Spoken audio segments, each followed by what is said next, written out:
They're already touting it as every game a final, are the Germans. Matt Holland, in a warped way, perhaps that opening day defeat only serves to make Germany more dangerous.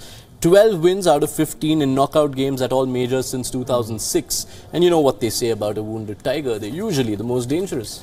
Well, I think what Joachim Löw more than likely will do is make some changes. I think it probably would have woken them up to what they need to do. You know, of course it was a big result for Mexico and everybody was talking about it, but maybe it just opens his eyes to one or two things that sometimes when you win all the time, you don't necessarily have that. You mentioned the talk about Germany being disoriented. It was obviously all over the place. We're going to bring up the starting 11 that Joachim Löw did field in that game shortly. And one change is already a certain. Mats Hummels at the back is likely to miss out with his injured neck.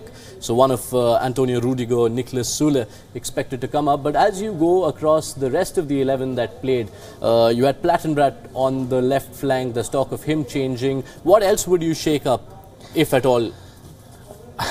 I think that I'd like to see Gundogan play.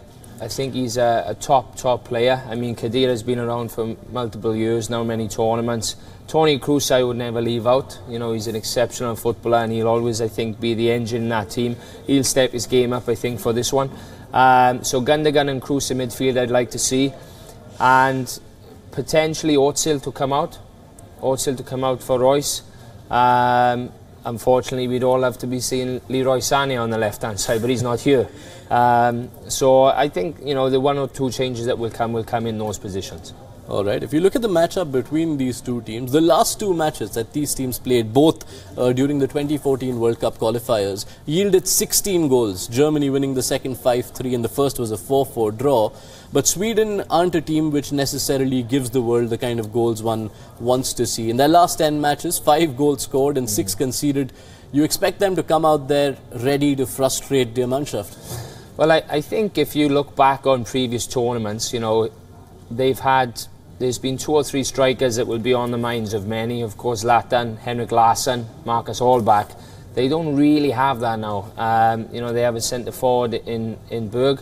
I mean, he's playing in the Middle East now, if I'm correct. So again, that frustration element I think will come into it. I think they'll have no choice but to try and block and defend a little bit. But of course, they have a few players that also can turn one or two things. Very quickly, the curse of the champions, Matt, at World Cups this century. France in 2002, Italy 2010, Spain 2014. Germany are hoping to not join their arch rivals in this burgeoning hall of shame, if I may. It's tough. Again, we mentioned it before, to keep winning back-to-back at international level can only go on for so long. Look at Spain. You know, they were awful in the 2014 World Cup, and it's not easy, because naturally when you keep winning, you believe you are doing the things right, and you know, you still have to evolve and change. Germany, I mean, with Joachim Löw, he did do that in the Confederations Cup. That was part of the change, so I think Germany will be okay. So you're thinking Germany will be okay and will get that first win on the board tonight? Yes. And Matt Holland are in agreement. Germany's fate in the group will also be decided in no small part by what happens in the earlier fixture in Group F.